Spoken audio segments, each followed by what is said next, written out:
Andrew, I know you've been making the rounds on media and other podcasts this month, so I hope we provide you a kind of a unique take on things. No problem. Thanks for having me. What I wanted to dive into first, I don't know if this is a heavy-hitting question, but I just know that campaign finance laws are super, super strict. That's, one kid broke through.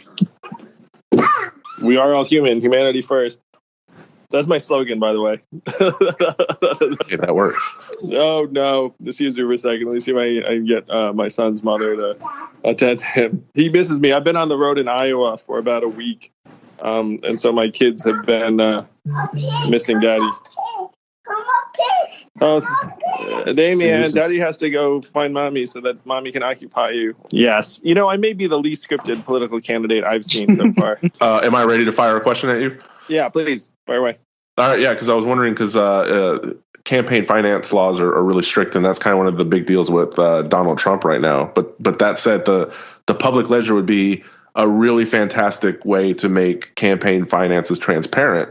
The current campaign finance landscape is a total disaster. I mean, Donald Trump and the entire Russian meddling is one set of issues. Right now, we're in the worst of all worlds, and the public ledger would make a dramatic difference, one by seeing who is spending what, but then the next step is balancing the economic power of certain mega-rich individuals and corporations, and somehow either reducing that or giving people more economic or buying power or clout in the system. So issue one is transparency, and then issue two is actually trying to balance the power so that Americans aren't locked out of their own political process, which they essentially are right now.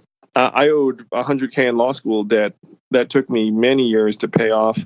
And I used to call it my mistress because I felt like I was sending a check to some phantom family in another town. We're all advocates here of like future proofing yourself, you know, like learning code while you're a teenager so you don't end up being a truck driver in your 40s and then Elon Musk puts you out of a job.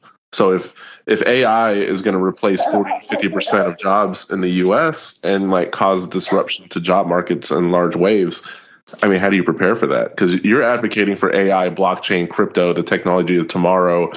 And as a president, your job is to kind of help transition Americans through technical advanced changes. Is this a delicate situation? Is this something that's kind of take care of itself in 10 years? Like, what do we do?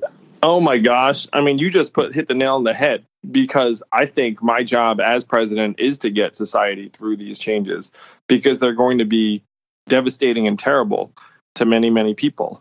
Now, unfortunately, other people do not regard the situation as this serious and dire, which it is, and they don't see the job of the president as getting us through this crisis, which it should be. So I think imminent technological changes are going to do a number on many, many Americans' livelihood. It is impossible for hundreds of thousands of 49-year-old former truck drivers to reinvent themselves for the job market. I said to my team the other day, when I'm 70 years old, I hope I have the grace to get the fuck out of the way. I told my team, I was like, quote me on that shit. Like, AI is real. Autonomous vehicles are real. We have to get our shit together as fast as we can. And it's going to be you all and the people in this community that help lead the way. So thank you all very much.